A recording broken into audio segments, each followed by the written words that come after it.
สบายดีทุกคนมื้อนี้จอยสิพาทุกคนมาเฮ็ดออมกบแห้งเนาะทุกคนนี่แม่นกบแห้งที่ว่าเราได้ย่างไว้ในอาทิตย์ก่อนเนาะเป็นกบนากบธรรมชาติมีอยู่ประมาณ10กว่าตัวเนาะขั้นตอนทำอิฐเราก็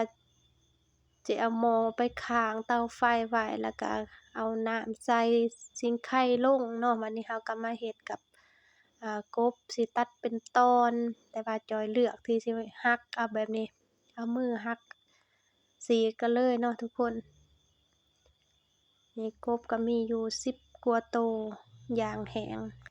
มื้อนี้คิดอยากกินออมกบก็เลยเอากบแห้งมาเฮ็ดเป็นเมนูออมเนาะทุกคนหลังจากที่ว่าเราได้ตอนกบพอดีเป็นที่เรียบร้อยแล้วเนาะเราก็มากะเกี่ยมเอาหมักเพชรมาตำเนาะทุกคนเอาเพชรลงใส่ครกแล้วก็ตำให้มันมุนพอดีเนาะทุกคนเนาะ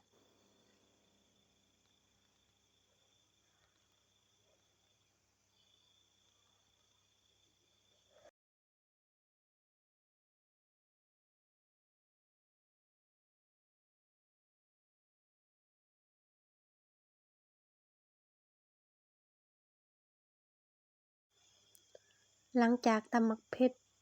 มุนดีแล้วก็ตักขึ้นมาแล้วก็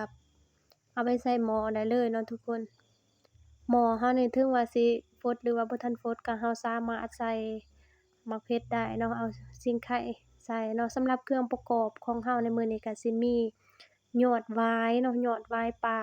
คมๆแหน่น้อยหนึ่งเนาะแล้วก็สิมีมะเขือผักมะฮะผักไส้เนาะ2อย่างแล้วก็มีผักอีตูเนาะทุกคนอันนี้แม่นเครื่องประกอบเนาะประเภทผักก็สิมีส่ำนี้เนาะทุกคนแล้วหลังจากนั้นเราก็เอาเข้าไปคั่วเนาะหลังจากคั่วพอดีเหลืองๆแล้วก็เอามาตำเนาะหลังจากตำมุนดีแล้วเนาะทุกคนเราก็ตักออกจากครกแล้วก็นำไปใส่หม้อเลยตามด้วยข้าวคั่วเนาะทุกคนนี่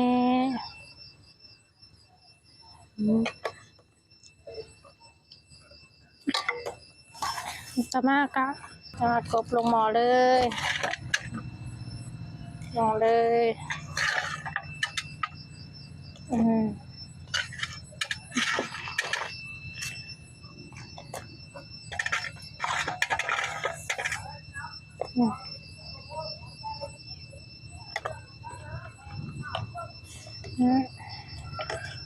แล้วก็สิป้าให้มันเปื่อย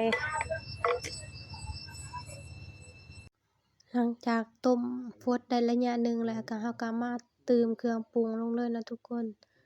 เอาเกลือเอาผงนัวลงใส่ตามความมักเนาะหยอดน้ำปลาแดกลงใส่น้อยหนึ่ง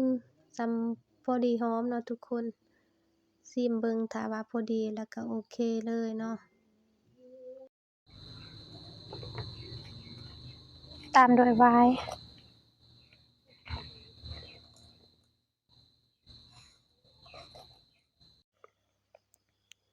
หลังจากเอาไวน์ลงใส่เฮิงเติบแล้วเราก็มาคนชิมเบิ่งว่าไวน์ที่เราใส่ลงไปนั้นสุกแล้วหรือยังเนาะทุกคนเพราะไวน์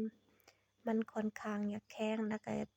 ต้มเฮิงแหน่จั่งสุกเนาะถ้าว่าสุกดีแล้วเราก็ตามด้วยผักลงไปเลย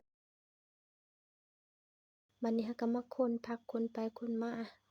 เมื่อสุกดีแล้วเราก็ใส่ผักอีตูลงไปเนาะทุกคนออมของเราก็จะหอมหวยๆขึ้นมาเนาะทุกคนเนาะบัดนี้ก็เกียมเอาถ้วยมาตักเลยเนาะทุกคนตักใส่ถ้วยใหญ่ๆเนาะหอมหวยๆเนาะทุกคนผู้ใดที่เข้ามาเบิ่งคลิปก็อย่าลืมกดไลค์กดแชร์กดติดตามเพื่อเป็นกำลังใจให้ช่องน้อยๆของเราแหน่เด้อพบกันใหม่ในคลิปหน้าบ๊ายบาย